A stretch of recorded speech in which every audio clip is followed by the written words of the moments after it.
to the WagerTalk Podcast for the week ending May 13th. We've got a big show tonight as we got Dan Besbris with us from hoopball.com. We'll be stopping by to preview the NBA Conference Finals. Dan is a featured contributor to hoopball.com.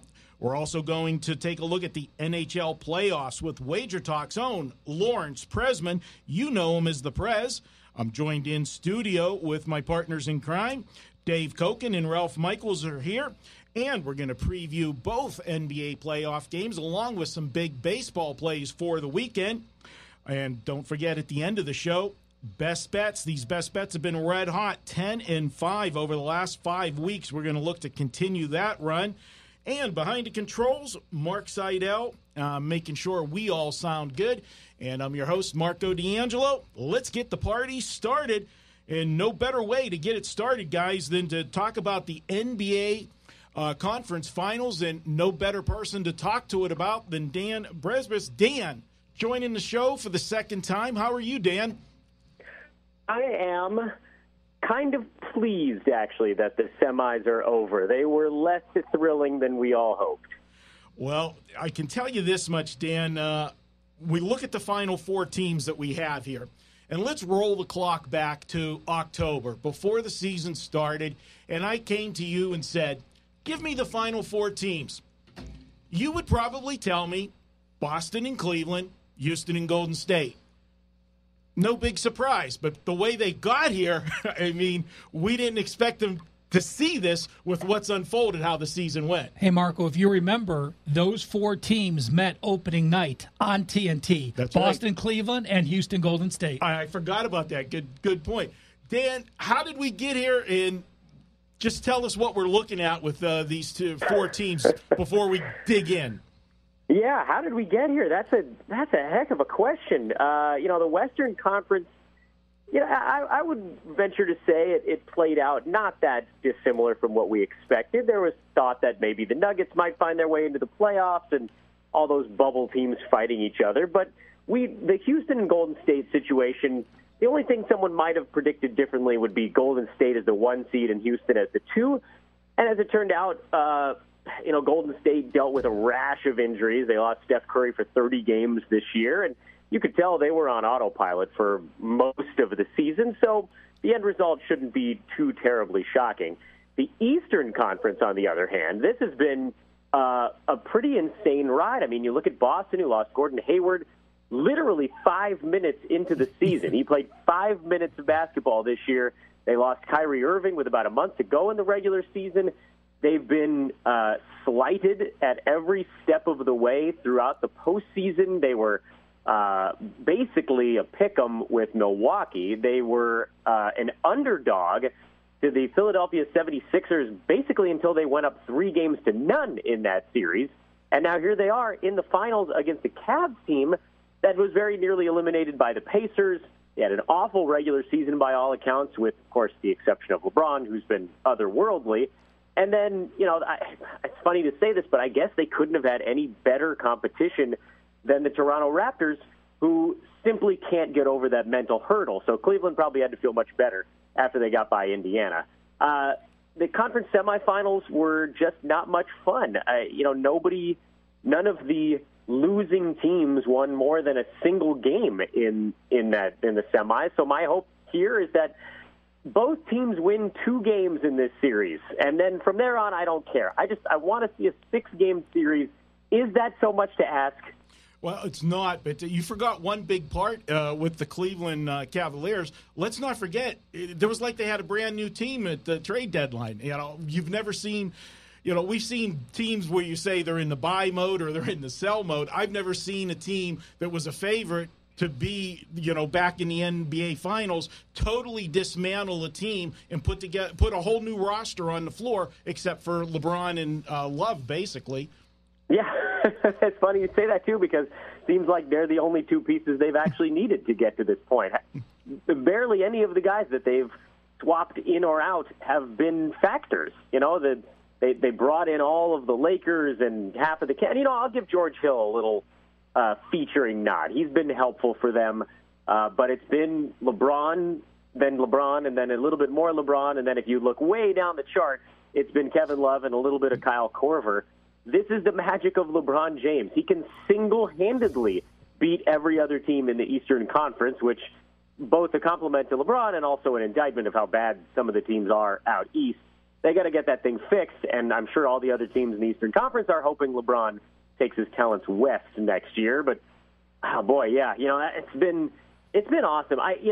People talk to me about how much they hate the regular season and what a slog it is. I love the regular season because the ups and downs, NBA is such a social media connected sport, probably the most of any of the major sports. So everything that happens is that crazy reaction period on Twitter, on whatever, Instagram, whatever these guys are using. So the world goes nuts, and then the next thing happened, and we get to go nuts again. I love the grind of the NBA season, and now we get to enjoy the payoff, and that is the postseason. Which, to this point, Marco, the last time I talked to you guys, we were talking about what an insane deal Boston was in the first round, and that's continued all the way to this point. I want to go on and talk LeBron for a moment, because it seems as though the general consensus is he certainly isn't going to be back in Cleveland, and that he'll probably be heading to the West Coast. But, I can see, maybe it's just selfish on their part because all their teams are on a roll right now. But it's a good fit. I mean, you take this Philadelphia team with all this young talent, and you take a great player like LeBron with his veteran leadership. He really is a good fit there. How much reality is there to the possibility that the 76ers could actually be the landing place for LeBron James? I've seen lately here in Philadelphia or Los Angeles. So definitely don't count them out. It keeps him in the Eastern Conference, which he knows is an easier path to the finals, and then you're going to have to go through some juggernaut. But if he joins the 76ers, man, that is a title contender immediately. Yep. And I know that a lot of people's first reaction is, well, isn't Ben Simmons like a weird younger version of LeBron? How are they going to figure that out? These guys are better at that than I am. That's what it comes down to. If you put LeBron on a team, they'll figure out how to make it work because his basketball IQ is through the roof. He'll be passive when he needs to be. He'll be aggressive when he needs to be. I wouldn't, if I was Philadelphia, I wouldn't be the slightest bit concerned that you end up with sort of superfluous parts, repetitive, as it were, because LeBron is just so good that he could fit anywhere. So, yeah, that's a very real possibility, and they'd be an instant championship contender. All right, do you think that Ben Simmons is the closest player in the NBA to be able to do what LeBron does, being a 6'10" to 7-foot point guard? Well, yeah, I mean, I think he kind of has to be, if only because there's no one else that's closer. When LeBron came into the league, you had all the Magic comparisons. What it sort of boils down to for me, and, obviously one of the things for Simmons is to build a jump shot, which LeBron has done over the course of his career. Little by little, he's gotten himself there. I don't think we're ever going to see another player that's just like LeBron. These guys that pop up where we feel the need to try to compare and find the next one. The more that I watch LeBron, and now he's, again, like 15 years into the league, and he's still doing it, he's stronger than everybody else. He's faster than everybody else. That is a unique beast that may never come around again. So we should, at the very least, really appreciate what he's doing and what he's done. He is probably going to be the only LeBron. But, in terms of finding the next guy who has the best shot to get near to that point, yeah, it's Ben Simmons. His handle is crazy. The fact that he can take care of the ball the way he can and move the way he can at his size is also fairly new. And it's kind of fun. You keep getting these new, and I mean this in the most endearing way possible, freaks in the NBA, because LeBron was a freak when he came out, and they just make this game so fun and so entertaining. And the NBA has such a bright future with superstars that are just reshaping the game. And Ben Simmons and to a certain extent also Joel Embiid, those guys can both do it in their own special ways.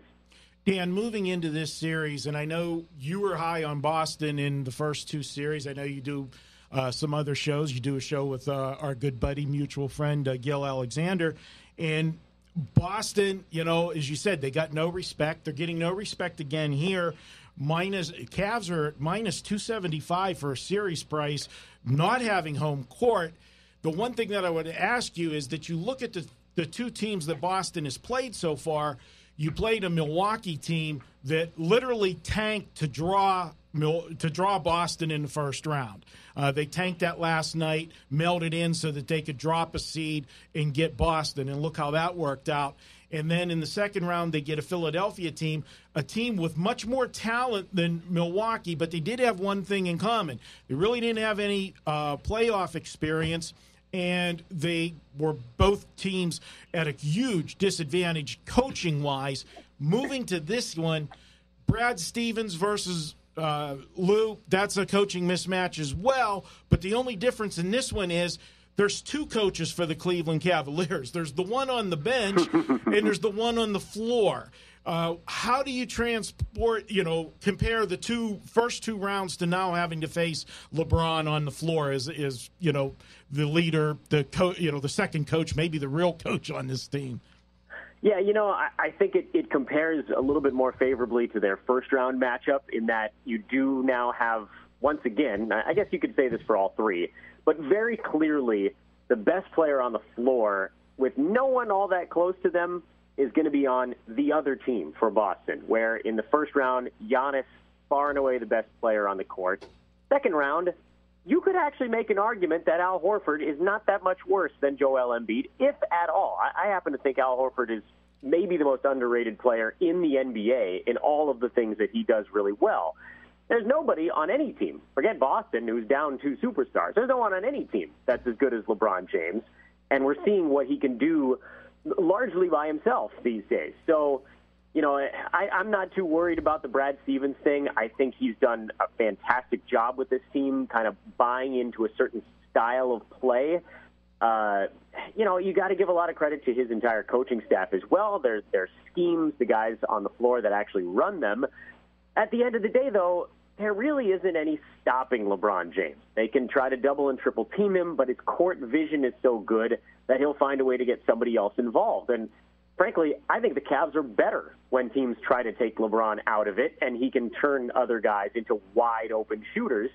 Indiana took the opposite tack, which was, listen, we're going to let LeBron take 35 shots a game, and he's going to have to make almost all of them.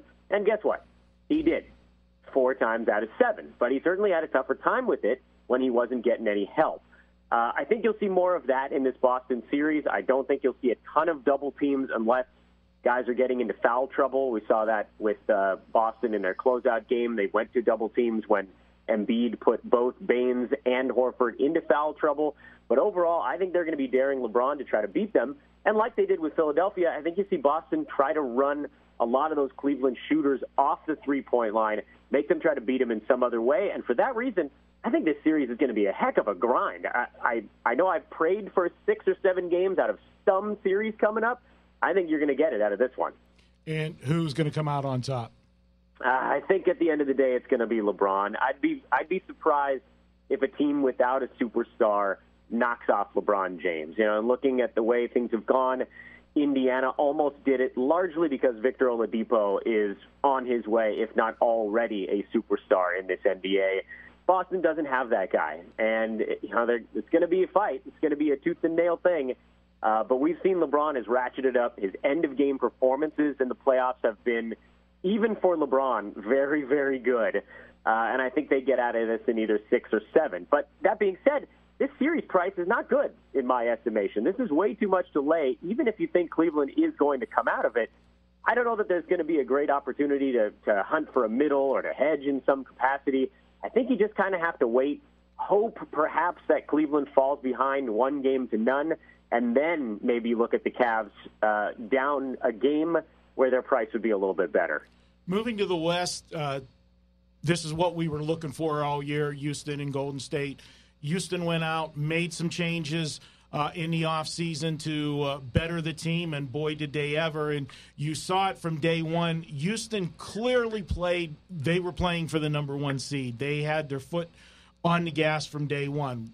Golden State the last month to 6 weeks. I think they, with the injuries and everything else, they conceded the top seed. The one thing that surprised me about Houston this year, we knew they were going to be able to score points, but for most of the season, I was actually surprised by the way they played defense. However, in that Minnesota series, they reverted back to D'Antonio ball that we've seen so often where they weren't playing defense. If that happens in this series, I don't know how they get past the Warriors. Yeah, I'm with you. I want to give Houston a ton of credit. I'm very curious to see how all of their defensive upgrades play out against a team like Golden State, because they are such a unique beast in the weapons that they bring to the table. We did see Houston. I'm inclined to think that Houston felt like they were going to be able to just sort of handle Minnesota, so maybe their focus wasn't where it needed to be in that first series. In looking at the Houston roster, and I said this on a different podcast recently, I've almost been as impressed with P.J. Tucker as I have been with the Chris Paul acquisition. They needed that guy. They needed someone as the angry wing tone setter, right? They had the Clint Capella, someone that could protect the rim and do the athletic stuff. They have Chris Paul, who basically just rolled right into Pat Beverly's role as a good defensive point guard. But what they never had, and, all the props in the world to Trevor Ariza, he's a long defensive player. P.J. Tucker is stout. He looks like a marshmallow, but he can play out there. And he just gives them a different brand of toughness, but he can also shoot that corner three. And I think he's been so critical for everything they've done. Now, turning it around and looking at it from the other side, yeah, of course their defense was good against the Utah Jazz. Utah just didn't have the whole assortment of weapons that other teams have. In fact, you could probably argue Minnesota offensively is a scarier team to deal with than Utah. Now, as a team concept, Utah far superior than the Timberwolves. Defensively, they're way, way better. But this will be the real test for Houston. Can they figure out a way to put the defense into place? Can a guy like P.J. Tucker, who does he end up sticking on? Is he going to be on Klay Thompson? Would they consider even putting him on Steph Curry and moving bodies around? I honestly don't know. I'm very anxious to see what Houston does defensively. We know what they're going to do on offense. So the Warriors, I think, have a better idea of what they're set to plan for, which is why Game 1 feels kind of interesting to me. This seems like the classic feel-out game. It's in Houston. You know they're going to be going crazy in that arena. There's going to be a lot of adrenaline on the Rockets' side.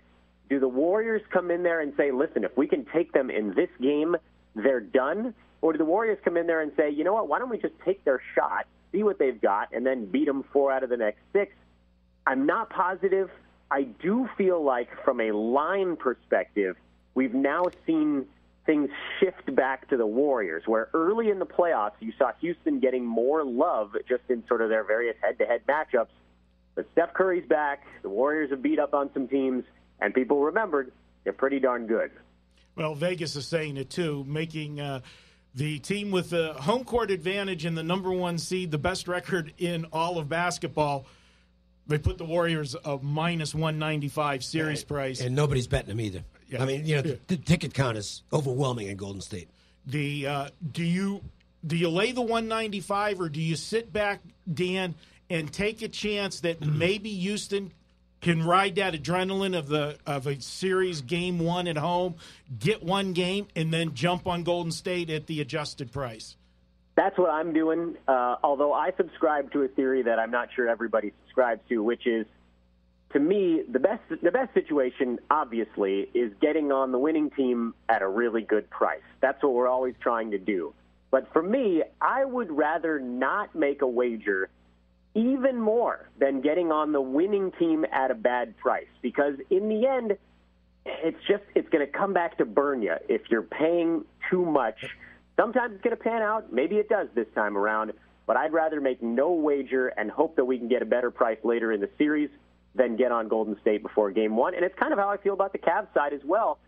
In both of these series, you've got road teams as the favorite. Dan, how about this for Warriors backers? Perhaps just win the title at minus 130 or minus 135 instead of putting it on the series laying 2-1. That's not a bad idea at all. If they're getting past Houston, they're winning the title. Yep. Agreed.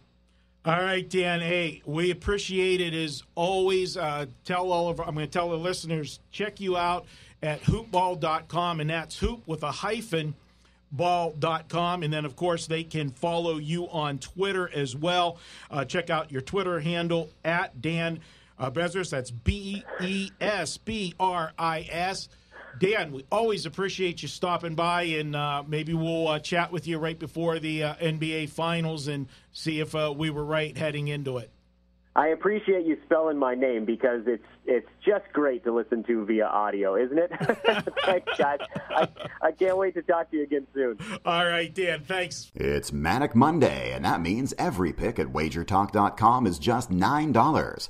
Get a play in any sport valued at up to $30 for just $9 each and every Monday at WagerTalk.com.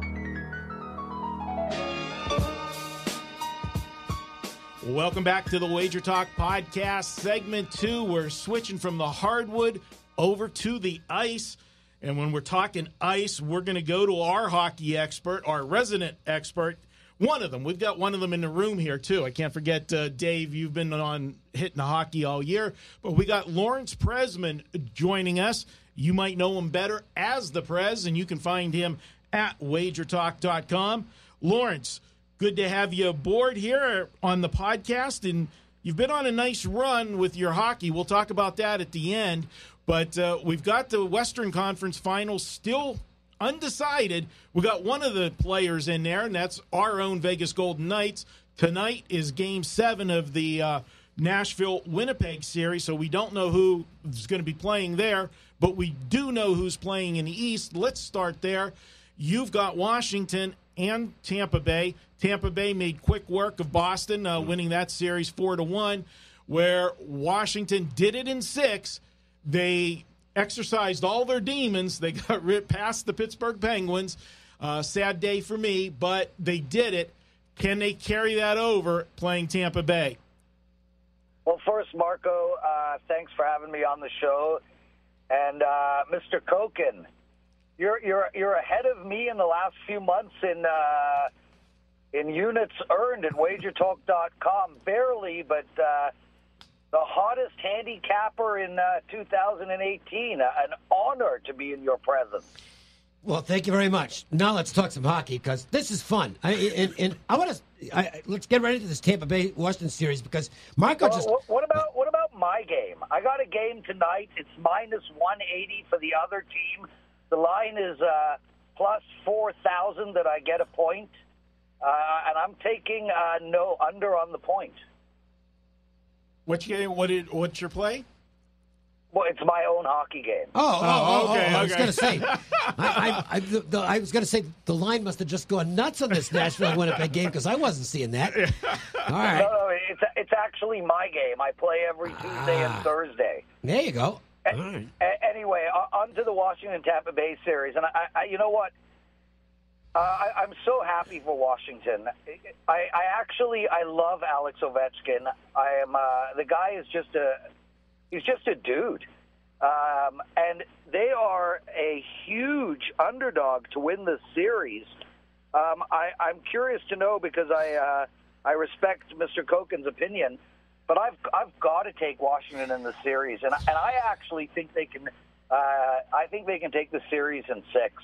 I think Washington is playing unbelievable hockey right now. Their goalie's on fire. Their defense is playing tight.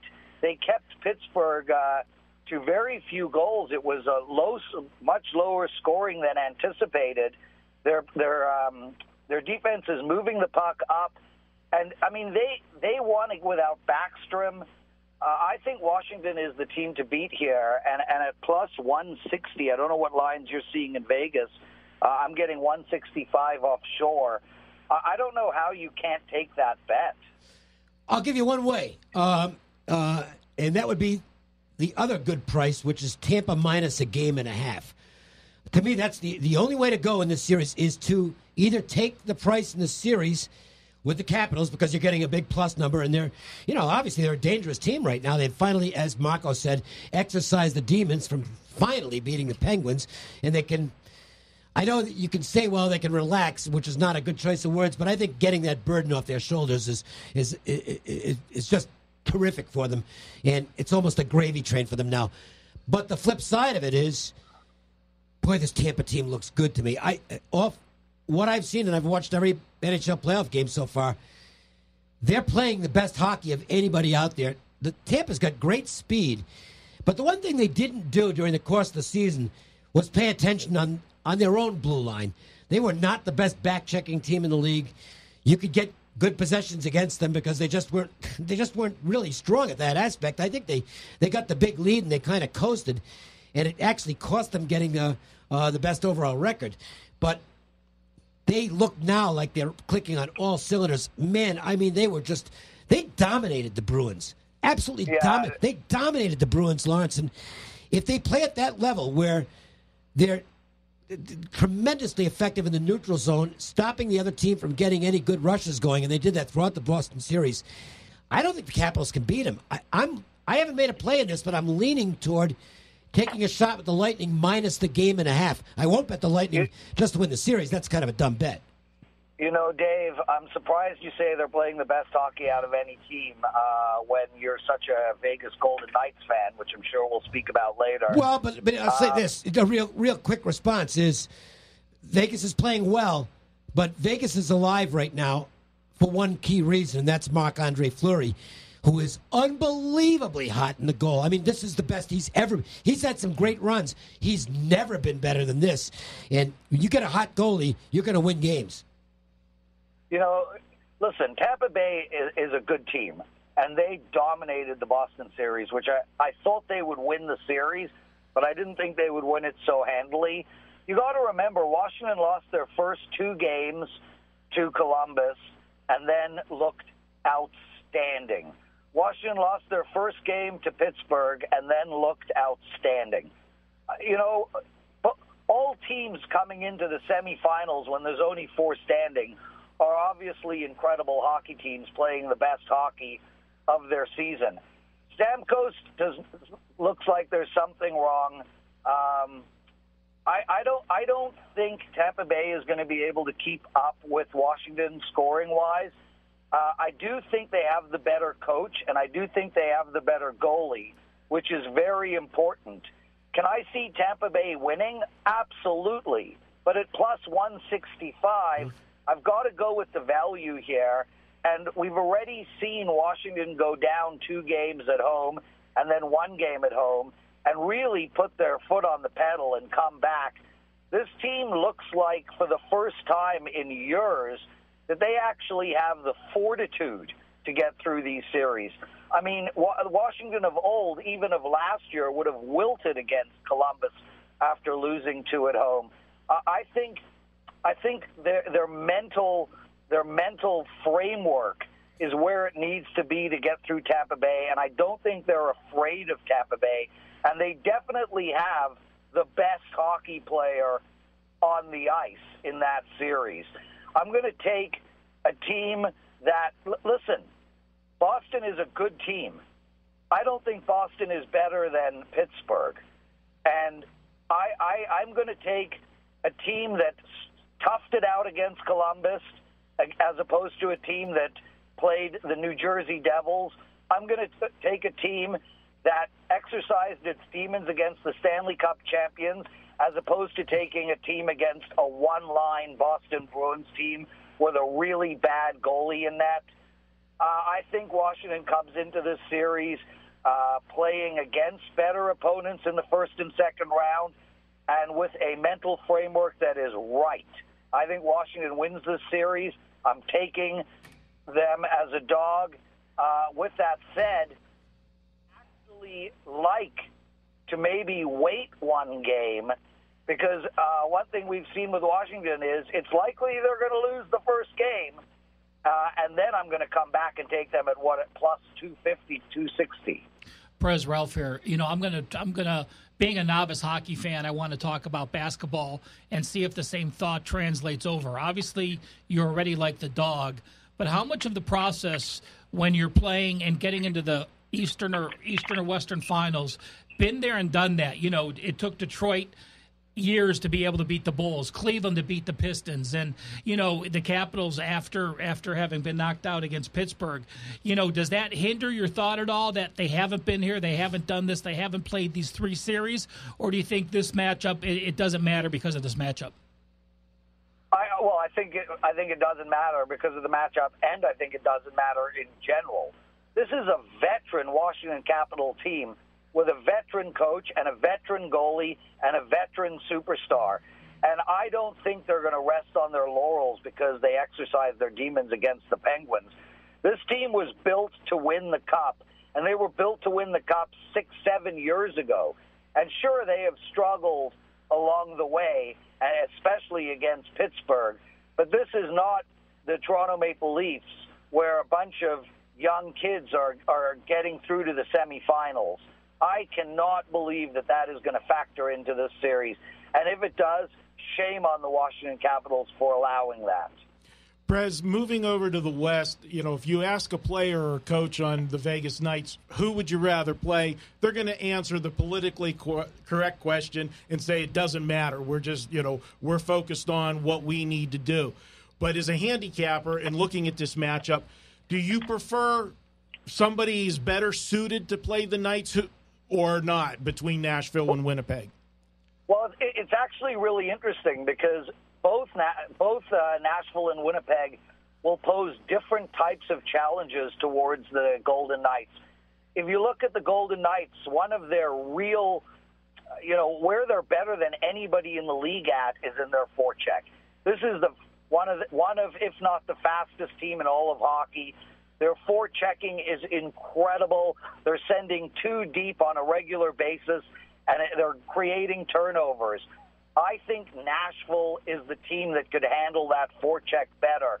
They've got fast defense, and their defense moved the puck exceptionally well.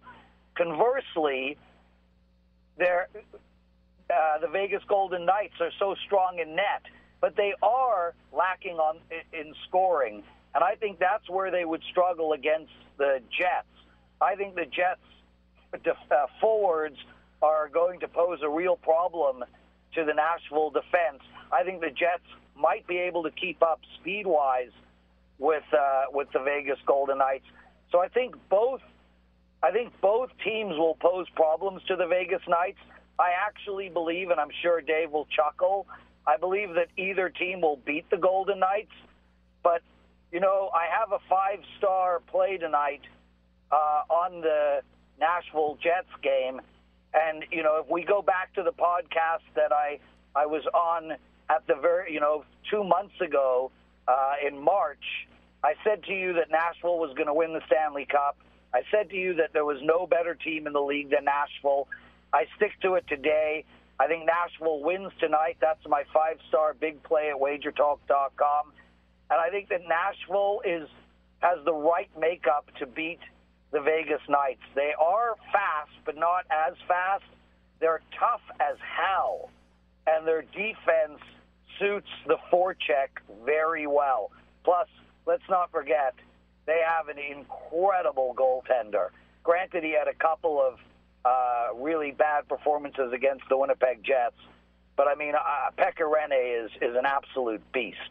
So if I was the Vegas Golden Knights, I wouldn't want to play either, but they are going to have to play one. And if I were the Vegas Golden Knights, I would prefer to play Winnipeg. Yeah, I can see that because, Nashville was in the finals last year, and they've got the experience, and Smashville can be insane, but so will Winnipeg. As for the Golden Knights, I think they're going to be loose as can be. They have not shown any sense of nervousness at all. And listen, I don't disagree that Nashville or Winnipeg should be the favorite, but I will say this. If Fleury doesn't get cooled off, this team's probably going to keep winning. You cannot get a hotter goal. His save percentage right now is .950. He's been impossible to beat. And we've seen it over the years. I go all the way back to the Ken Dryden days when the Bruins were clearly the best team in the league, and they couldn't get past Ken Dryden because he was just ridiculous in the nets. You can mention so many. Patrick Waugh. Oh yeah, and that's the thing. Best example of all. But Dave, here's the thing. There's not one single sniper on the LA Kings, not one. Like, absolutely zero. And as far as San Jose goes, this is a gritty team that is going to pound and pound and pound you. But there's not a sniper on San Jose either. I think if they play Winnipeg, Winnipeg can score. I mean, Laine from the hash marks on Fleury's right is like Ovechkin. He's an animal. Scheifele is unbelievable. The Winnipeg Jets can score. The Vegas Golden Knights have not played a team with one single sniper. So it's all good and dandy to talk about Fleury's save percentage. He's getting shots from people who aren't pure goal scorers. I'm not... He's been. Wait a minute. Hold on. I got to argue with you on this. I got to argue with this. He's faced snipers during the course of the season because they've played the same schedule as everybody else. This guy they're 2-1 against both the Jets and now. Yeah, right. He's been the best. Look, to me, he won't get the award because first of all, he might get. I don't know what.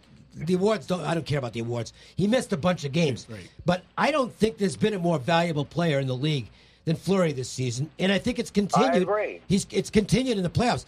I think Winnipeg and Nashville both deserve to be favored. I won't be shocked if the Golden Knights beat them. This team has, they've just made the experts look like idiots all season long, and they keep on doing so. Well, listen. They've made me look like an idiot. Except I'm 18-5 in the NHL playoffs in betting. 18 wins and 5 losses. You know what that means? Taken any favorites of substance. And that means you haven't been betting against the Vegas Golden Knights. Yeah. Hey, Prez, Dave and I just had Jason Simbal on from CG Technologies prior to this podcast, and he said he would make Nashville 150, but probably open at 145 because he knew he would get Vegas money, and make the Winnipeg Jets 10 or 15 cents less than that. Do you agree with those numbers? Yeah, so it's funny because I was thinking while working out in the gym, I don't know how often you three boys work out in the gym, but I was just doing legs. I don't even drive by a gym at this point. What? I said I'm so old I don't even want to drive by a gym at this point. Oh, no, Dave, you're so old, getting to your car's a workout. You're right. And you know what, Ralph? I would have put Nashville at minus 155, and I would have put Winnipeg at around minus 135. So, yes, it seems like my numbers align pretty closely with what they will be.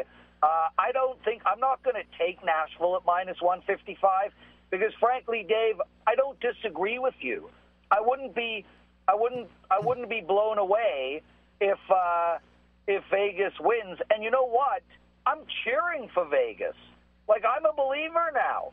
This is so exciting to me. I mean, you know, Vegas is like taking the NHL by storm, and I'd like to see it continue. Plus, I'm considering coming down in a few weeks, and I'd like there to be Stanley Cup playoffs still happening. Marco's going to talk to you about the WagerTalk lows for next year. I can tell you this, the NHL would not mind at all. I mean, nothing against Winnipeg, obviously. It's a great hockey town. I'm glad they've got a team back, and they really support them extremely well. But obviously nothing against Nashville, which is also a terrific sports town. But I don't think there's any question that they would love to see. And I'm not, they want to see a Washington Vegas. Yes, absolutely, 100%. They want to see the Golden Knights and Capitals would be the ratings bonanza for them. Absolutely. I agree 100%. And it'll be such a fast series, such great hockey. I will say this, though, really quickly. If Nashville and Vegas are the teams that play against each other, the over and under is going to be roughly 5.5 minus 120 almost every game. And I like the under the whole way through. If Vegas and Winnipeg play against each other, the over and under will be roughly 5.5, maybe 130. I will take the over the whole way through. I think you're going to see a higher scoring series with Winnipeg and a lower scoring series with Nashville. I agree with that. Think there's going to be a lot of 2-1 games in Nashville. It's going to be super tight. Last question I want to ask you, President, we'll let you go. with the Golden Knights sitting for basically a week, and as we know how hot they were, does this hurt them being off so long? And the team that's going to come out of tonight's game, it's a quick turnaround for them, but they have been playing in, they got their routine. I know you can practice and rest, but you don't have the same speed in practice that you have in a game. Is there any advantage do you look at that in your handicapping at all? Marco, that's a super interesting question, especially coming from an American who has grown up on sports that really do rely on aim, if you will. Aiming a pitch, aiming a basketball, aiming a throw from the quarterback.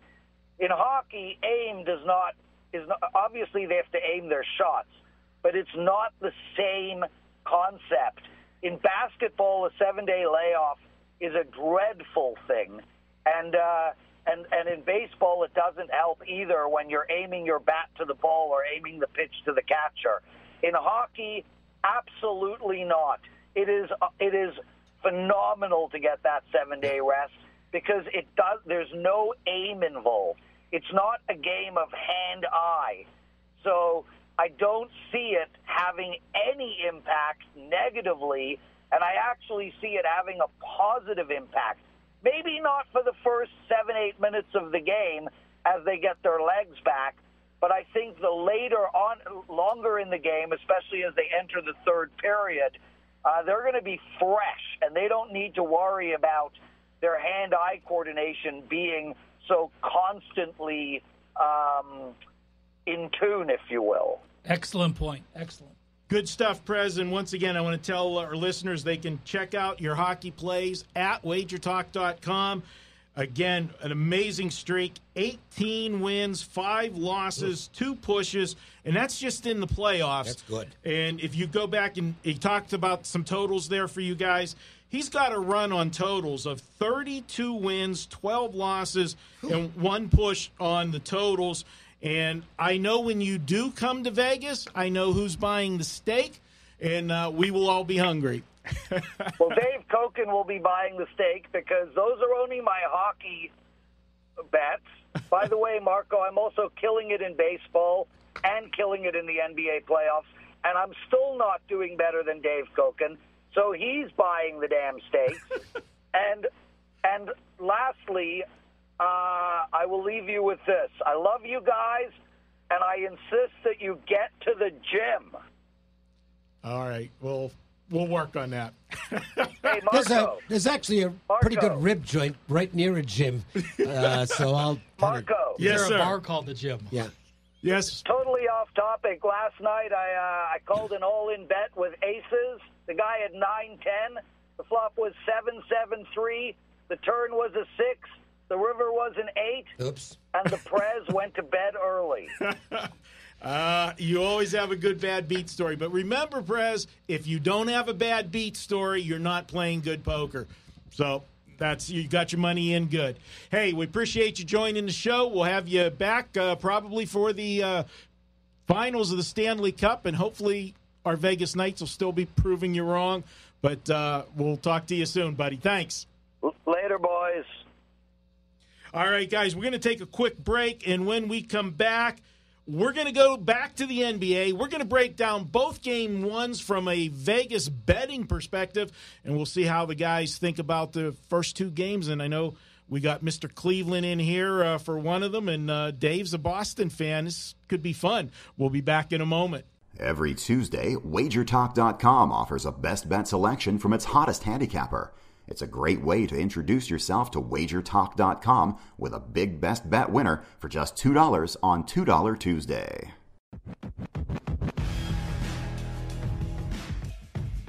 Welcome back to the WagerTalk Podcast. NBA action. We've got game 1 of both the Eastern and Western Conference Finals this weekend. Actually, we've got one of them on Monday. Let's start it off Sunday. Cleveland at Boston.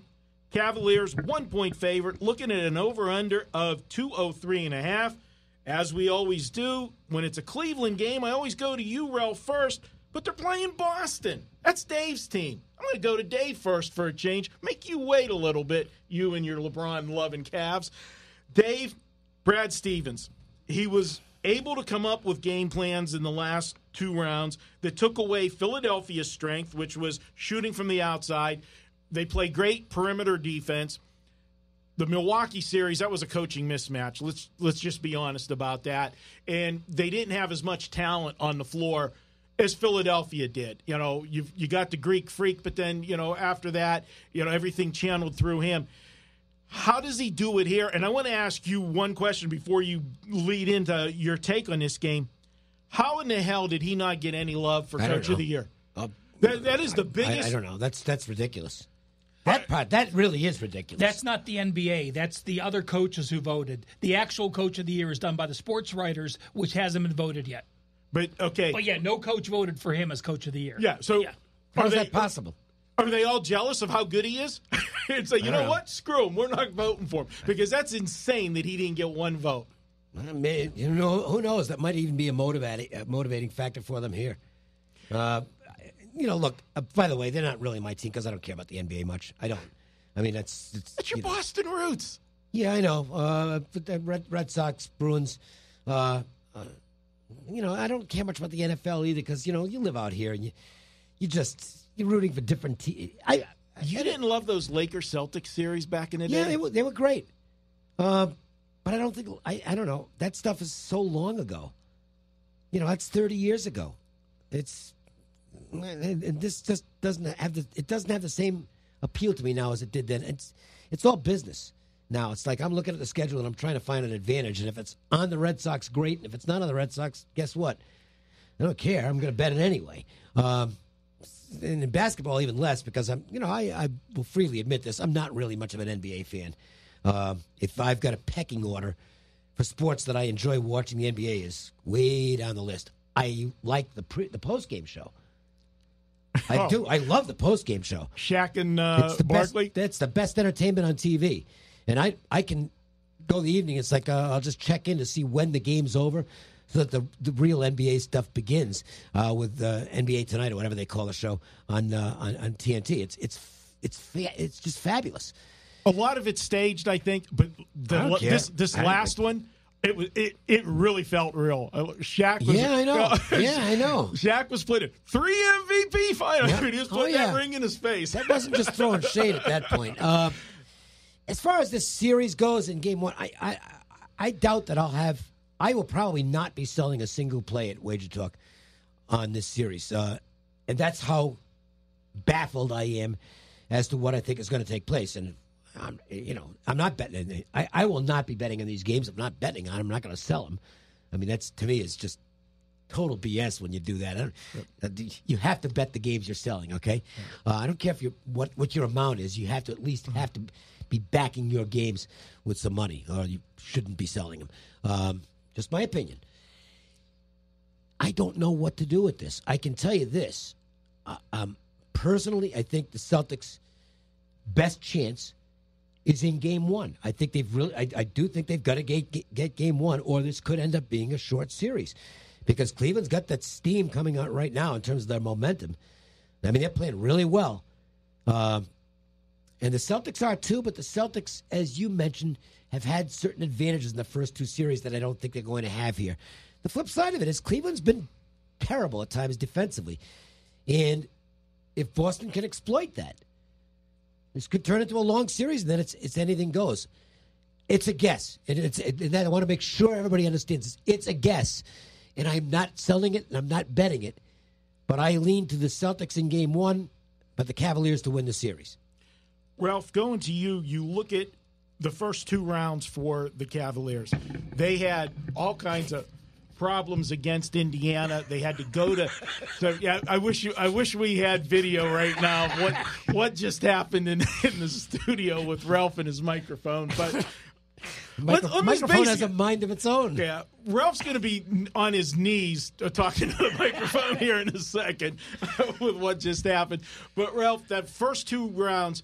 2 contrasting styles. You couldn't have 2 teams that played any differently than Indiana and Toronto. Indiana played a defensive game, grind it out, bring it up the floor. You're going to play a game in the 90s. Toronto, totally opposite. There are more, they want to play open, go up and down the court, which in theory, you would have thought with the Cavaliers' defense would have been a problem because they gave up so many points during the season. But I think it actually played into the hands of the Cavs. The Cavs have more trouble against that hard-nosed defensive-type team, and that's what they're going to see in Boston. They're more similar to Indiana than they are to Toronto. Well, let me tell you the difference with the Cavs. You remember we were talking on the podcast here, and game one of the playoffs, before they started, we talked about the Cavs starting LeBron and 4 new players to the team. When we got to the end, when they were playing Toronto, it was LeBron and the 4 guys that were back from last year. He completely ditched out his new player philosophy, went with the players that got him here, and they've had success. This series, Boston and Cleveland played last year in the Eastern Conference Finals. Only 9 of the 24 players are back between the two teams. I mean, that's a crazy to get to play in the Eastern Conference Finals and both teams be back the next year and only have 9 combined players for those two teams. That shows you the turnover. But a couple of things that just Boston cannot win this series. Boston only went 1-4 straight up on the road, and that win was in overtime, and that was playing at Milwaukee and at a young Philadelphia team. You look at the series, if anyone in the entire NBA needs rest, it's LeBron. LeBron got that rest by sweeping Toronto. Boston had to go 7 games. Now you look at the series schedule. They play Sunday and Tuesday. They have 1 day off for those first 2 games. That's fine.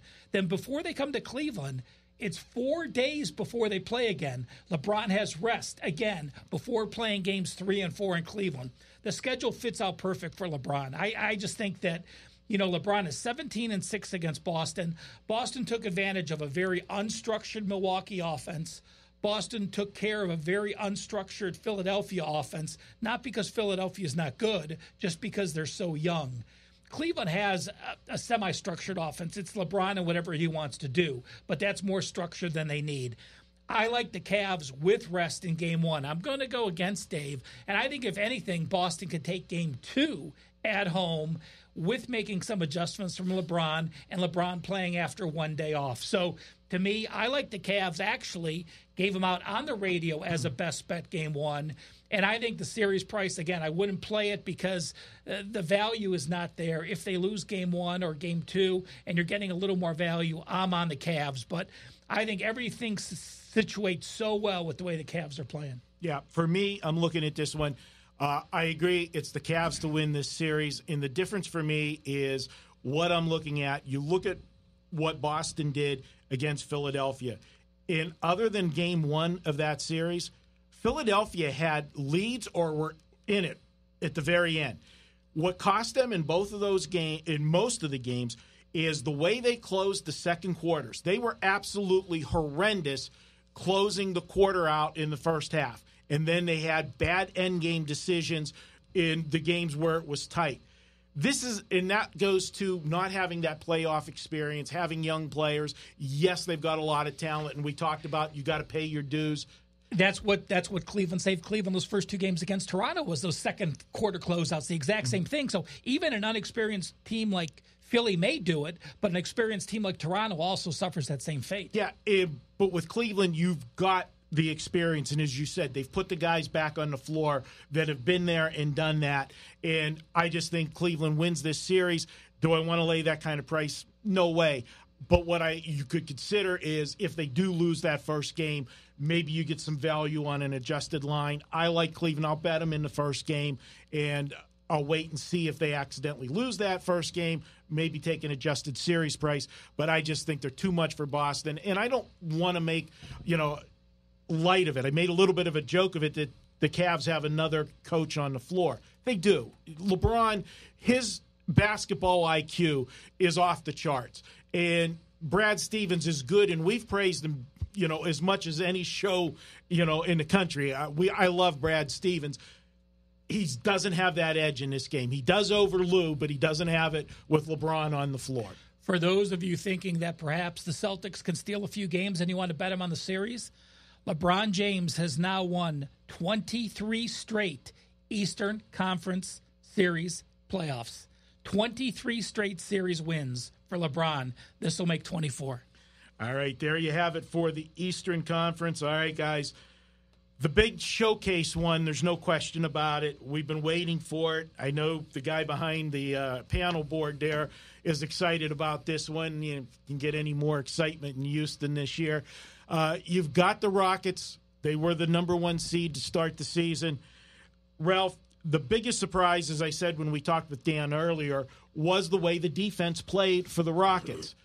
I did not like what I saw in the Minnesota game. And to Dan's credit, he said, maybe, it was the 1 seed versus the 8 seed. The 8 seed had to go to overtime on the final day of the regular season to even get into the playoffs. Maybe they didn't take them serious, but I saw old-style D'Antonio basketball, and it scared me because this team, if they don't crack down a little bit on the defense, I know Houston can score a ton of points, but Golden State's got, they got so many offensive weapons. They don't want to get in a track meet and make this play this in the 120s. That goes to Golden State. Listen, it is tough to play playoff defense. Golden State knows how to play playoff defense. Houston is trying to learn how to play playoff defense, and that's the difference. And I love Houston this year, and I think by far they are the second best team in the NBA. But you look at the Warriors. Warriors are 13-1 their last 14 game ones in the series. They know how to jump on an opponent. They take advantage of that. You look at their record through the year. Yes, Houston had a better record. Well, the Warriors were 31 games without Curry. They went 17-14 in those games.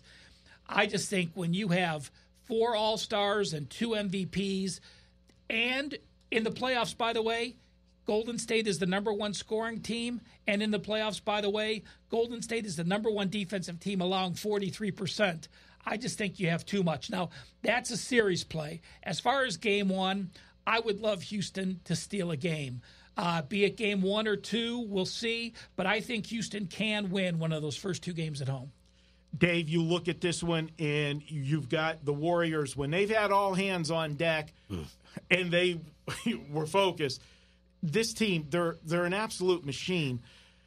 How do you stop them if you're the Rockets here? There is no way to stop them. There's not. It's as simple as that. If the Warriors play their game, they're going to win. And I don't care who they're playing. They are clearly the best team in the league.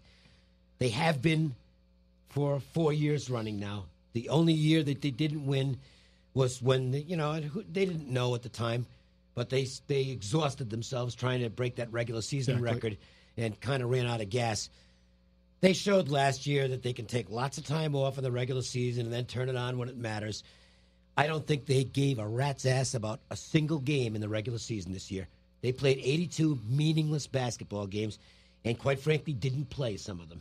They just showed up because the real season began when the playoffs began. And since the playoffs began, the Warriors have, I don't think there's any question about this, they have been by far the best team so far in the playoffs. I wouldn't go against this team for 1 game at this point. If they get ahead in the series 2-0, maybe they have a night off at home in Game 3 or Game 4 where they don't cover the spread.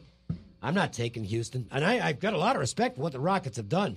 But until I get proven wrong, this is kind of going back to Bulls days when everybody wanted to try and find a way. Well, how do they beat Michael Jordan in the playoffs? And the answer was, you don't.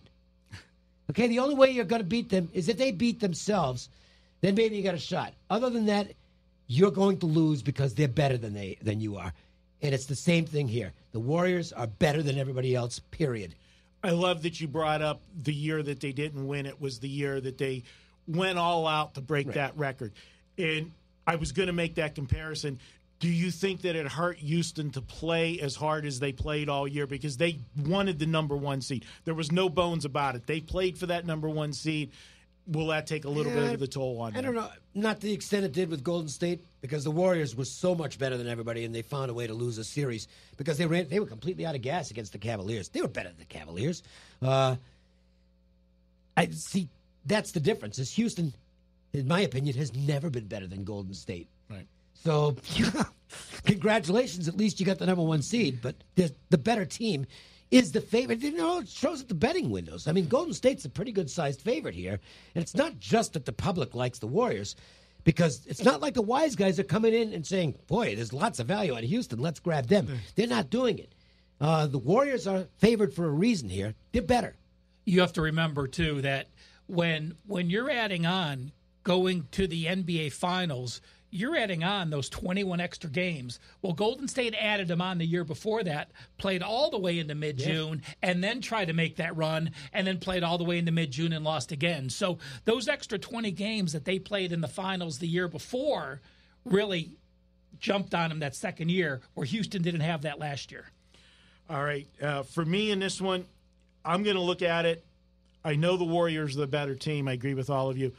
I'm going to take a shot with Houston in game one, but not for the game.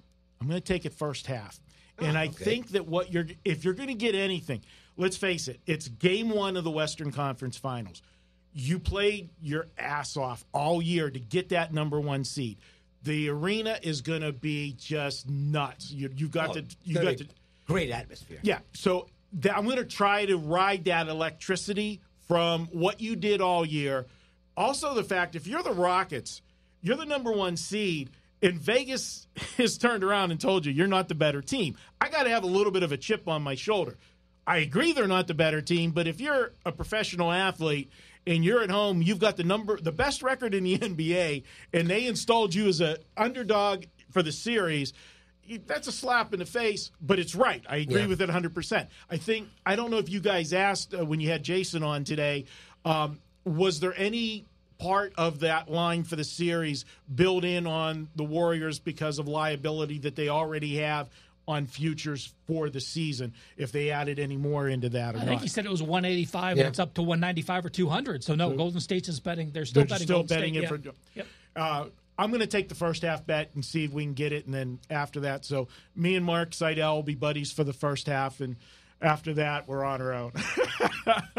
All right, guys. Hey, I want to, before we head out for a quick break, it's Mother's Day Sunday. We got a special offer for you in honor of all the moms out there. If you use coupon code MOM and the number 30, you're going to be able to take off, and this is unlimited use on this coupon. You can use it all weekend long till midnight Sunday.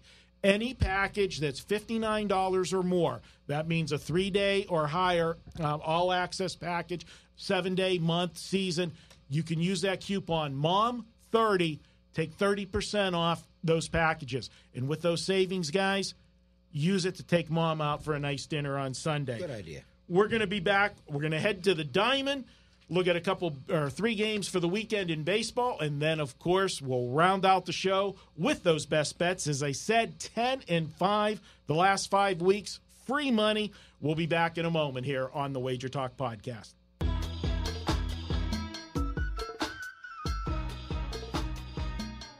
Welcome back to the WagerTalk Podcast. Friday baseball action heads off our weekend of baseball, and we're going to preview. We've got 2 of the best teams in the National League. Washington with their ace on the mound, Scherzer, and Arizona is countering with their young pitcher, right-hander Matt Cook.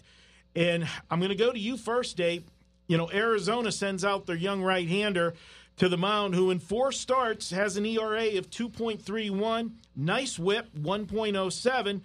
Cook has only started against Washington once, and that was back in 2016 when he got the late call-up in September when they expand the rosters. When handicapping games like that, and you have a young pitcher that hasn't, only seen a team once or, late in the year like that, do you subscribe to first time around the league, pitcher has an advantage? It depends on the pitcher. Cook's been a revelation so far. By the way, this is just the weirdest thing. He keeps on matching up with aces. I mean, he's been facing all the best pitchers in the league, and he's been beating them, which is considering that the fact he's not a highly regarded prospect. His stuff is just not. It's considered to be somewhat marginal, but he's going out there and he's doing a good job. And look, the Diamondbacks just keep finding ways to win games. But here he is matched up against another ace as he's taking on Scherzer here. Scherzer is just ridiculous at this point. I understand that strikeouts are on a record pace, and so naturally pitchers like Scherzer are going to have just these spectacular strikeout numbers. But, I mean, this last start was just, it was nuts. 12 in a row, whatever. He got 12 straight outs by strikeouts. you'd think at some point the bubble's going to start to burst for Cook. Because, again, his stuff just isn't considered to be that good. And I think this is a little bit of a mirage. And he's facing a lineup here that, they can take apart a righty. Matt Adams is having a tremendous year, getting a chance to play against most righties. Harper is dangerous. Rendon's healthy again. They're a good-looking baseball team. The difference, though, and why I probably won't be involved in this game is if you get to late innings, and this Arizona bullpen, I know Boxberger will have a misstep now and then, but that Bradley-Boxberger combination, and Hirano as well, I'm telling you what, that's a nasty trio at the end of the games. Bradley's just, he can be unhittable. Boxberger doesn't have great stuff, but he's just he's in attack mode all the time. Guy's a real bulldog, and I like guys like that. You won't see this guy nibbling when he comes in the ninth inning. I mean, he's going to try and go right at you. And Hirano's stuff is kind of tricky. He's turned out to be a nice pickup. And Arizona just keeps playing better baseball than they're supposed to, based on, if you look at the lineup, it's like, this is not a good lineup. They've got some decent guys. You get a bunch of guys hitting around 200 at the bottom of the order, but they keep finding ways to win games, and they haven't lost a series the entire season. You want to try and get in the way of that, good luck. I won't do it. And I'll give you this. I think the biggest shortcoming right now in Arizona, in Washington, might actually be Davey Martinez, who is going through he's making some rookie mistakes as a manager. And in a close game, that can be kind of costly, so we'll have to see what happens. I'm going to wait for the regression to begin on Cook before I go against him. That's what I'm saying here. Ralph, Dave touched upon it, but you look at Max Scherzer's numbers. I mean, he's putting up Cy Young numbers this year. Washington, he's had 8 starts. Washington's 7-1 in his 8 starts. His ERA is 1.74. His WHIP is 0.85. And Dave alluded to the strikeouts. This is just insane. 80-13? I mean, how do you do that? It's incredible. Do you dare step in front of a guy like this, and back the home underdog? Or do you look at it because it is such a big number and he's almost unhittable and you're on the road? Do you look at a run line where at least you are going to get all 9 at-bats? Well, I have no interest in run-lining Arizona. I mean, Arizona's 6-1 as a home dog. They beat Scherzer back in Washington on April 27th, 5-4. You look at Washington 9-2 their last 11 games, but you look at the body of work. They beat Pittsburgh, they beat Philadelphia, and they just played San Diego. You go back and look at what Arizona said, and Dave said they haven't lost a series. In their last 4 series, they took 2 of 3 at Washington. They split 4 against the Dodgers, and they split 2 against the Dodgers and a home. So in 6 games, the way Arizona has beaten the Dodgers, I don't think there's a Diamondbacks fan that wouldn't have taken a split in those 6 games, having the series lead on them. And then also they take 2 of 3 against the Astros. So to go 8-5 against that lineup, I think Arizona, I would play Arizona as the dog again. 7-5 as a home favorite, but 6-1 as a home dog. They just have the right things going at the right time, and I would actually be on Arizona as a very small wager.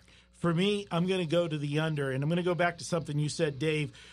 You made, we were joking about it, but Cook has faced all of the aces, as you said. It's amazing. And for me, I actually like to look at the unders with these young guys when they do face one of the aces, because what better way to get yourself to another level if you're going against that team's ace rather than matching up a 5 against a 5. When you get a guy going up a number 1 starter, I'm going to be even more pumped because you want to, make a good showing and against he's held his own against them. Exactly. So, and we see what Shears are doing. If Cook can continue the way he's doing and get me to those late innings, this Arizona bullpen is lights out. I mean, like you said, the combination of Bradley and Boxberger, it's almost like, a couple years ago with the Kansas City, team where you just got them to the 7th inning. It was over. Or the Indians with their, lineup, they had actually 3 guys, setting them up and knocking them down. I want to mention something real quickly from the Wednesday game that the Dodgers and Diamondbacks played. And Torey Lovullo never warmed up any of his ace relievers. It was kind of like, well, maybe if we get by with the back of the bullpen, okay. If not, it's 1 game out of 162. this is such good managing because I think a lot of managers in this situation, we'll try and get another inning out of so-and-so. I didn't think we were not going to see Hirano. We were not going to see Bradley. We were not going to see Boxberger in this game. They'd all pitched in that marathon the night before. Right. And whereas the Dodgers were in desperation mode, they really needed that game. And they brought Jensen back out after pitching 2 innings the night before. The Diamondbacks just said, you know what, if we lose this game, it's not that big a deal. We won the series anyway. And we're going back home for a big weekend with Washington. And now he's got his big arms fresh at the end of the game. You don't manage for 1, you manage for 162 in baseball. Torey Lovullo is really good. Good stuff. I'm taking the under there, and good insight on that, Dave. Do you think he would have played it any differently had they lost the night before? I don't know. I don't know. But I knew I had a very good idea that, and it's part of the reason I took the Dodgers in the Thursday game, right. The Wednesday game, was that I'm pretty sure he's not going to use his key guys here, even if it's a real tight game. And it was a tight game late, and those guys never got a look. He went with basically the end of his bullpen, and they lost the game. And you know what? So what? Big deal. It's just one loss. They have a huge lead on the Dodgers. Don't screw it up in April and May by overusing guys who you're going to need for big games down the road. And I'm continuously impressed with the job he's doing there. Moving to Saturday, we've got the New York Mets. They got Syndergaard on the mound. You've got Philadelphia and Eflin. You look at this one, Dave. The Mets, this team, they can't get out of their own way. I didn't see it live yesterday, but my Twitter feed was blowing up. Did they really bat player out of order? Clerical error. Whoops. Might have cost them the game. Because, Asdrubal Cabrera, he doubled. Yeah. And nice job by, look, you got to pay attention to this. We've seen rookie managers do some stupid things. And I guess this is when they talk about the speed of the game and things happening, we've seen Gabe Kapler, very early on for the Phillies, bring in a guy out of the bullpen who hadn't yet warmed up. Okay? Oops. Yeah. We saw Dave Martinez replace a pitcher before the other team had announced its pinch hitter. And he ended up with the wrong matchup. Whoops. And now we see Mickey Callaway somehow let these guys bat out of order in the top of the first inning at Cincinnati. And it might well have cost them the baseball game because it did screw things up in the first inning. You got to pay attention at all times. The Mets will have more than that to pay attention to here because now they have to match up with the Phillies. And Zach Eflin is very interesting what's happened here. Zach Eflin has apparently scrapped his sinker ball. This is a guy who was throwing a lot of two-seam sinkers, and something happened, and he decided, well, I won't use that word, but blanket. Okay, and he's not throwing it now. And now he's going to a four-seam fastball and his other stuff. And, boy, he is looking really good for the Phillies. It might just be a short-term spike because that sometimes happens when you see a player make an adjustment. And there'll be this brief window where they go on a surge. So it might be that Eflin returns to his previous form. But right now, he's not a guy you want to go against, and neither are the Phillies for that matter. The reports out of Philly is Eflin's fastball is 2 miles an hour faster than last year.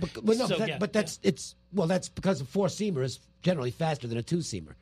Okay, the four-seamer it's two-seamer is a sinker. It's not designed as much for speed as for sink. He's gotten rid of it. He's just not using it. So that explains his velocity jump. Which, to add to that, Dave, like we talked about with the other one, because he added a pitch, something that the hitter's not familiar with. Right. Watch whenever he starts playing. That's right. When he faces these teams for the second time and the third time, especially division rivals, when you will face them many times, and see if he's still fooling them with that pitch. And he's only made 2 starts. This will be his third start. He replaced Lively coming up from, and in AAA, I mean, he had a 4.0 ERA and he had a 15.5 strikeout walk ratio, so he wasn't mowing them down in AAA. Yeah, and Ralph, you look at this Mets team right now. We joked about them being in total free fall. They're 1-8 their last night game. Didn't they start the season 10-1 or 11-1? 11-1, best start. 11-1, best start in the history of the franchise, and it has been just one direction since. They're a 500 team now. And you look at it, but they send Syndergaard out there. Do you jump on them with their ace to stop the bleeding here? or this Philadelphia team, they are playing scrappy, baseball right now. They, as you said, they made some mistakes early in the season, but you got a hot pitcher right now for the moment, and you got a team that it's playing scrappy as opposed to a team that can't get out of their own way. Well, you look at Syndergaard, and he's 8 starts. He's at a 3.09 ERA. His first 6 starts, he had a 46-5 strikeout walk ratio. His last 2 starts, he's 8-5. So he clearly has faltered. Then I look at his body of work. You look at his 8 starts this year. He's played St. Louis twice. St. Louis is number 27 batting average. He's faced Miami. Miami is last in batting average. He faced Colorado. Colorado's 26. And he's faced Philly. Philly's number 20.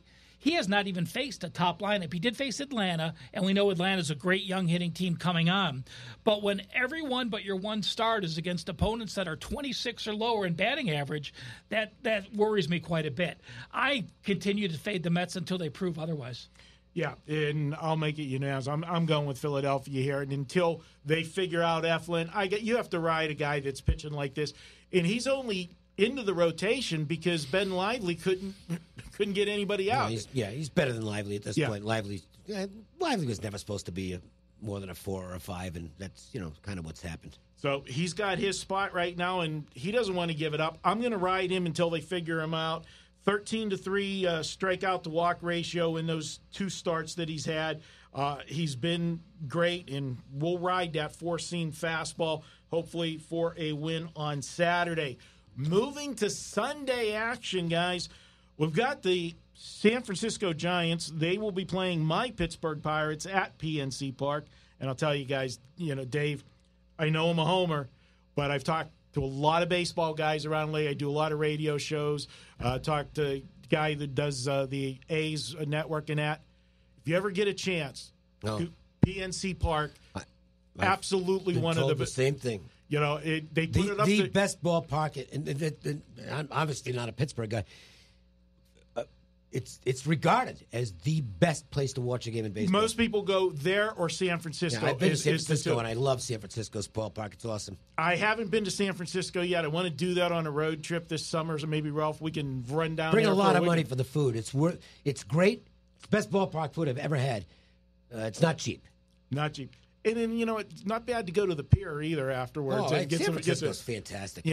But bring a coat and bring lots of money. Oh, yeah, you never know what the weather's going to be there. Ralph, you look at this one. As we hit mid-May, the Pirates are in the thick of things in the National League Central. I didn't think I would be saying that after the first month of the season. They're currently tied for second, but there's 4 teams within 1 game of each other. Forget the Reds. Their season's over already. But you go right down the line from St. Louis, Milwaukee, Pittsburgh, and the Cubs. This is a 4-horse race right now. Do you see this continuing? The Pirates look like a team that sold everybody off and weren't going to be a player this year, but they're playing much better than anybody expected. Well, Marco, we've talked about this a few times. The Pirates just love playing in the day. This game on Sunday, it's a day game. You probably have this written down as well. So I'm stealing your thunder. 12-4 in the day, 5-1 at home in the day. And, while Nova's been up and down in his 8 starts, I mean, he's got a close to a 5.0 ERA. I don't think there's a worse starting pitcher than Holland in baseball. I mean, he wouldn't be here if Bumgarner and Cueto weren't there. The guy's got a 1-4 record with a 5.66 ERA. His last 4 starts, 4.2, 6, 3.1, and 5 innings. And the only reason he got that 1 win is because San Fran jumped on San Diego, scored 7 runs, I think, in the first and won 9-4. So if Holland's going to be on the mound and Pittsburgh's not going to be a profitable favorite, I'll be on the Pirates. They will be a pretty good-sized favorite, though, because the market doesn't have much regard for Derek Holland, and this is going to be a game where the Pirates are probably in the 155, 160 range. And that's probably going to get me out of it because my threshold for baseball, this is the way I do it. I generally won't go over 140. I might go to 150 on occasion, but it's very rare. After that, I'm looking to make a -1 line if I want to play a team.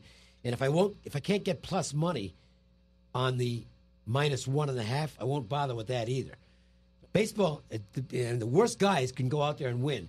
It's 162 games. No question, Derek Holland is not one of the good ones in baseball, and he can be handled. But you won't see me laying that kind of a price, even though I expect the Pirates to win the game, if that's the matchup. Yeah, I mean, Holland at this point, he's going to go out there and get you 5 innings. He's going to give up 3 or 4 runs, and then you're going to go to the bullpen, and the bullpen's not exactly stellar there in San Francisco as well. For me, Nova, he's coming off a bad start, but he's always pitched better at PNC Park than he has on the road. Good pitcher's park. I look for him to have a good game on Sunday.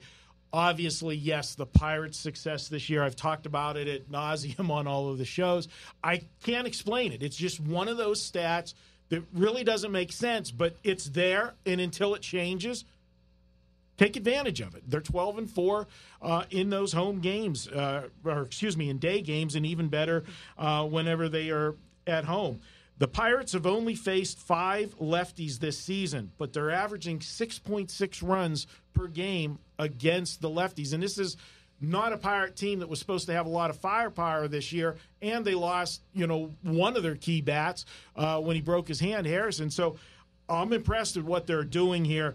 For me, I gotta look at the Pirates. Depending where that line comes out at, I'll either be if I can get a miracle and get a $140 or a $145, I'll just lay it straight. If it's $155 to $160, I'm going to steal Dave's playbook and make it a -1. Take half a unit on the money line, half a unit on the run line, because at that price range, the Pirates should be plus money.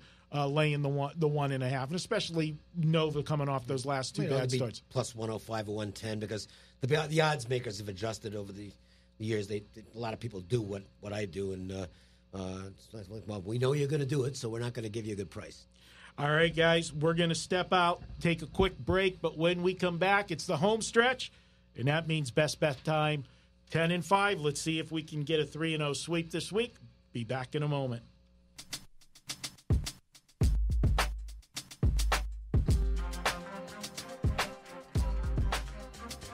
Welcome back to the WagerTalk Podcast. It's the best bet section, 10-5. Guys, let's keep this rolling.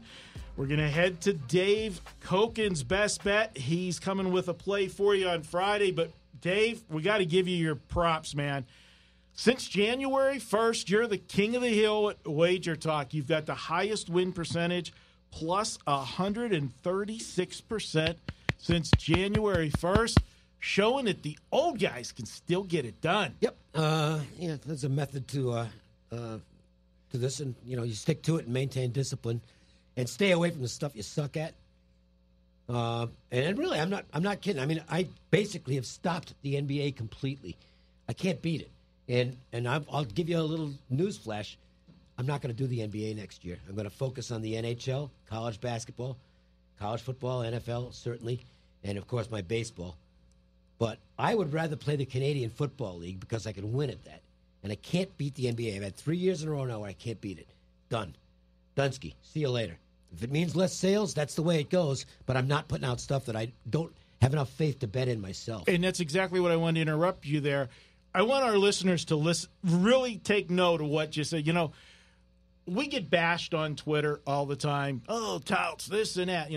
What you just heard Dave say he will not release a play he doesn't bet. He's not going to force a play in a sport that doesn't feel comfortable in. He would rather sell a play in a sport that he has a huge advantage in, that has a small percentage of the following fan-wise as far as selling picks, but he is going to make the people that follow him a winner. And, guys, that's how you remain in this business for as many years as Dave has, doing things that way. If I hadn't bothered with the NBA at all this season, that 136% since January 1st would probably be like 160 or 170%. So anyway, my best bet on the show is obviously an NBA game. No, it's not. No, it's not. It's not. No, it's a game. We actually we talked a little NHL earlier. I like, and we talked about this earlier this week on the show. I'm not discounting Washington's chances of winning the series against Tampa. They're good. I mean, and they're playing free and easy now. But, boy, I mean, if there's a spot where they could have a little bit of a dead spot, it's game 1 against the Lightning, because they are coming out of what for them is an absolutely huge, huge series win. against Pittsburgh, and I think it was a tougher series than Tampa Bay had with Boston. I mean, the Lightning just dominated the Bruins, much to my surprise, because I'm glad I didn't bet it, because I thought the Bruins would win that series. I think Game 1 is going to be really tough for Washington on the road. You're going to have to lay a big price on the money line.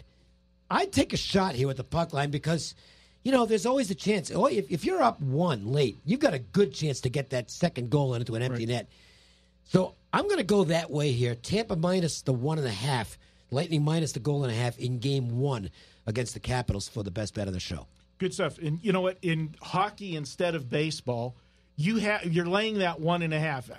How frustrating is it when you have a home team in baseball and you're up 5-3 and you go to the top of the ninth and, they get that leadoff guy on. They let him come around because they're playing for the outs. Indifference. You get that 5-4 final and you lose that 1.5 because you don't get the chance at the bottom. But in hockey, you're getting a blessing because how many times, Ralph, maybe that's something you could dig out a stat on because you're great on finding stats. How often is there, when there's one team has a 1-goal lead, how often is there an empty netter? What is the percentage in that? Because that's the only time in sports that you do have that backdoor capability when you're laying the points. I like that spot for you, Dave. I agree with you 100%. Washington. If you would have seen, you watched the game. I watched it. Yeah. I mean, you thought they won the cup. Absolutely. I just don't see. I don't blame them either. I mean, that was just a great series win for them. Yeah, absolutely. Go to you, Ralph. You're going to go to a baseball game Saturday. Who are you looking at, buddy? You know what? The Atlanta Braves are a team that reminds me of the Indians in the early 90s. They're a young team, had a very strong farm system. They started pooling up some of these guys. These guys are now very productive. And one of those guys is Mike Soroka, a 20-year-old pitcher who made some appearances last year in AA and AAA, came up this year. This is now his third start. His first start, he had 5 strikeouts, 0 walks. His second start, his sinker ball wasn't working. He had 3 strikeouts, 3 walks, got knocked out of the game early. So I like that he saw success and he saw something that didn't work. And now he's going against Garcia, who got off to a great start, but in his last outing, Garcia's first 4 starts in 23 innings gave up 2 hits, 10 hits, and 2 earned runs. Last time out against the Cubs, he gave up 7 earned runs in 4 innings. So now he's got some question in his mind what's going to happen. And you look at the lefty-righty situation in this game, Atlanta, number 1 in baseball, hitting against lefties. Now, I'm not talking number 1 by a margin. They're hitting .284 against lefties. The next best team is hitting .268. So you have a 16-point swing, shows how good they're hitting against lefties. Miami against righties, .216 last in baseball. So you've got an offense working against a pitcher who I think is going to be very good, facing a team for the first time with a sinker ball pitcher against a Miami team which just struggles with the bats. So Atlanta with Soroka, and it'll be a very decent price, Dave. A price estimate, you think? Will Soroka be a dog at Atlanta or not with Garcia on the mound for Miami? No, Atlanta's going to be a favorite. Atlanta's going to be a favorite. More than I haven't sat down and made a price on it, but Atlanta's clearly the favorite. All right, for me, guys, we're going to head to Sunday in baseball. Just tell you a few stats here for me on the recent run. Last 39 days, all plays 40-23 for a net profit of 51.78%. Nice. And as Dave talked about, if you've got one sport that you're really dominant in, mine has been baseball, guys, going back to last May so you're looking at basically a year over a year. From May 6th last year till right now, our baseball's 110 wins and 73 losses for a net profit of 133%. Baseball's been running good. I don't play big favorites. If we do have an occasional game where we find a situation like that, we'll do something creative like Dave does with splitting up the run line. And that's where I'm going to head for my play today. I'm going to go back to the game we talked about. I'm going to talk about the Pittsburgh game. I like the Pirates at home in PNC Park. They've always played well on Sundays at home. I don't know why that has been. Again, maybe that translates to all of the Sunday games are generally day games, so you have the correlation of them and why they're doing so well in the day games. Nova's been a much better pitcher at PNC Park ever since the Pirates got him. I like him in this spot, and I just like absolutely nothing about Derek Holland right now. I think the Pirates get some runs here and are able to cover a run line. How we're going to do this, if this number comes out less than minus 150, we'll just lay it straight money line. If it is over minus 150, then we're going to split the bet. Half of it on the money line, half of it on the run line, with Nova making it a -1 selection. Guys, just repeat that coupon that we had today. It is MOM in the number 30, MOM 30. That'll get you 30% off any package at WagerTalk of $59 or more. Want to thank all of our guests today. Dan Besbris from hoopball.com. You can follow him at Dan Besbris. Spell that out for you, Besbris. On Twitter, check him out. Of course, Lawrence Prezman, the Prez, great stuff with the hockey stuff. And, of course, my partners in crime, Dave Cokin. Ralph Michaels, thanks again for all of your insights. And, of course, Mark Seidel behind the controls. We wouldn't sound as good if it wasn't for Mark. And then, of course, Johnny Detroit. He is at the flagship station there in the Motor City. He makes sure that this podcast gets out to all of the outlets, social media, and every place. Don't forget, you can subscribe to the podcast on iTunes or check us out on iHeartRadio. And, of course, a big thank you to you guys, the listeners. We wouldn't have a podcast if nobody was listening, and you guys are what we do this for. Big thanks. Enjoy the weekend. Happy Mother's Day to all the mothers out there. And until next week, let's cash some tickets.